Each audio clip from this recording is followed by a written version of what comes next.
Disclaimer, there's a whole lot of gore in this show, so if you're sensitive to that type of stuff, it would be a good idea to click away. Watch my other videos instead. But not that one. That one's just it's just plagiarism.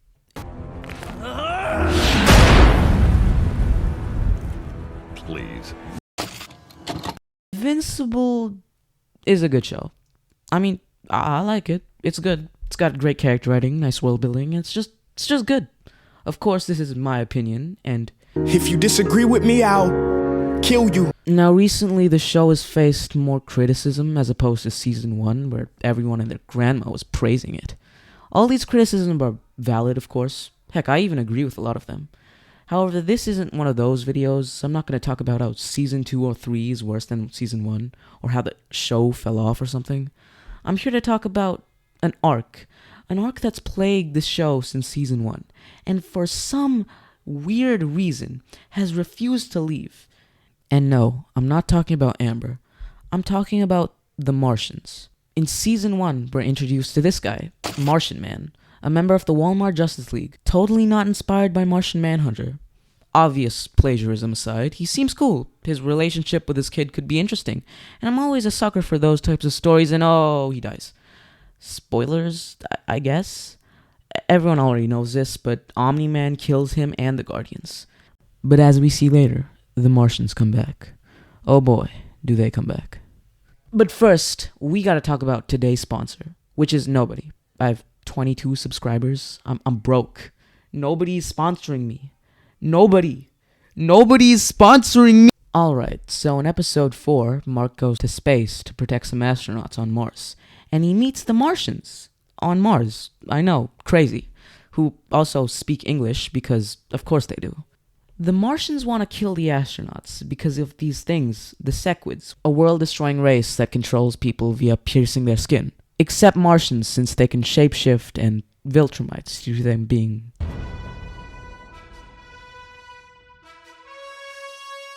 basically just Starro. Now Mark is all like, whoa, you don't have to kill all these astronauts. That's my Steven Yeun impression. What do you think? It's just my voice, I know. And the Martians are like, yeah, we do. And then they fight, and then they escape, and then Mark goes home and gives Amber a rock. And that's the episode. Except not really, because one of the astronauts was secretly swapped in with a Martian, meaning the human is on Mars and is probably taken over by the Sequids. Okay, I get it. See, many people overlook Mark's character arc in the first season. The surface level explanation is that it's just about him becoming a better hero and getting stronger. But that's not all it is. His arc is about him getting to appreciate Earth more, growing attached to other heroes, and learning about his community. And in the end, that's what keeps him from dying at the hands of Omni-Man. His humanity saved him, not his powers or his training. And that's what saved Nolan too. It's great. It's genius. Well, until Amber ruins everything by breaking up with Mark, and his character is just in limbo being upset about his breakup. But that's another video. For now, we gotta talk about the Sequids. So this episode was trying to get him to appreciate Earth more by being away from it. Sounds good on paper, but in execution it kinda sucks and is easily the worst episode in the show for me. Still, it's not bad enough for me to call it pointless. Until we get to him. Season 2, Episode 2. We meet Shapesmith, who is voiced by Sonic the Hedgehog. He's the Martian who replaced the astronaut in Season 1, Episode 4. And he's a superhero now. Like Martian Man, except he's trying to hide the fact that he's a Martian. It's funny, I guess. He's a little goofy guy, a typical Ben Schwartz character. Anyways, the secret's out. Well, okay, it was already out. Cecil knew the whole time and decided to keep it a secret from Black Samson specifically. I guess he just wanted to troll him. Anyways, we get Shapesmith's origin, which... do you care? Look at me, honestly. Do you want to know this guy's origin? No. I don't think anyone does. He's a comic relief character. And I wouldn't be ranting about this if his origin was at least remotely interesting. But it isn't. It doesn't add anything to the story. Shapesmith has the most generic backstory I've ever seen in fiction. Okay, well, I'm exaggerating. But it's just incredibly unoriginal. Yeah, his origin was, he just basically wanted to explore Mars. And he wanted to explore the world. And he was tired of being locked underground. And Mars, and he went to Earth, and he was inspired by Martian Man to do good. Me, me, me, me, me, me, me, me, me, me, me, me, me, me, me. Huh? Oh man, that was a good dream. What was I doing again? Oh, right. Fun fact, when I was searching for clips on YouTube, I saw some guy in the comments write a whole ass essay on Shapesmith's backstory, because it was riveting, I guess. You know what? Good for him. I'm glad he found some depth in a backstory that I thought was incredibly bland. Well, looks like we're going back to the video. Yay! Kill me. So, the Sequids are coming to Earth, and that's bad, so they have to stop the bad thing, because it's bad, obviously. Can you tell that I'm slowly losing my sanity? No? Okay, we're good. Compliments first. This episode has some good scenes. It starts off pretty well, actually. It has some decent character writing, and it's pretty good for the most part. Until they go to space. When they go to space, I'm not joking when I tell you I would rather cut my fingers off one by one than watch the space scenes one more time. Because at least I'd feel something. When I watch the space scenes, I feel nothing. I would rather gouge out my eyeballs, because it's that boring. It's that bland. It's that dull. It's that predictable. It's a side quest. This entire plot line is a side quest, and certainly not a good one. Thank God for the wreck stuff being spliced in, because I probably would have fallen asleep. But hey, at least it's over. That's nice, right? Right? Right? Nope! Turns out there was a Sequid still inside Russ Livingston, because me specifically, right? Well, there goes my last shred of sanity. Alright, Season 3. This was a pretty rocky season. It had its highs and lows, but it's still definitely the weakest season in my opinion. Robert Kirkman said in an Robert Kirkman said in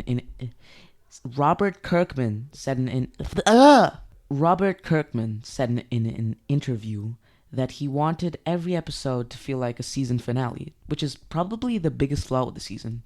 In making every episode feel like a season finale, the show begins to feel loosely connected, with characters floating in limbo and not having any goals or anything. It also significantly undermines the actual finale, which is mostly spectacle. Don't get me wrong, the conquest fight was awesome, but it didn't really feel like the culmination of Mark's character arc that it should have been, as opposed to Season 1's final fight, which culminated Nolan's arc beautifully.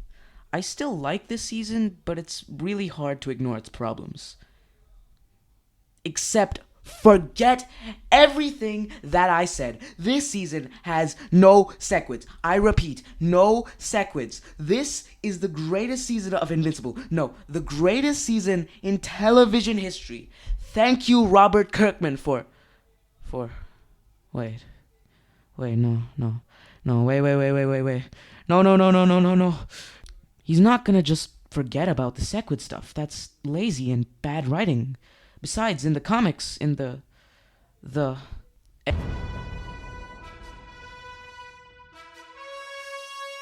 Do you want to know how this painful arc ends? In issue 69, Shut Up, we see the Sequids again, and they totally decommission the Guardians. And that's like the cliffhanger. So we gotta continue to the next issue. Mark kills Russ by decapitating him like it's nothing. Like that's it. He decapitates him like I mean, it's not totally pointless, right? It establishes Mark's new philosophy, but that's it? This entire arc culminates into this? I won't have it.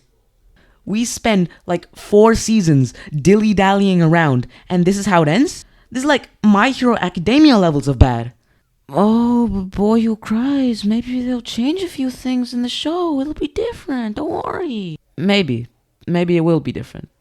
But may I remind you, the Invincible show is an extremely faithful adaptation. Despite adding a few things and rearranging the order of events, the story is basically the same.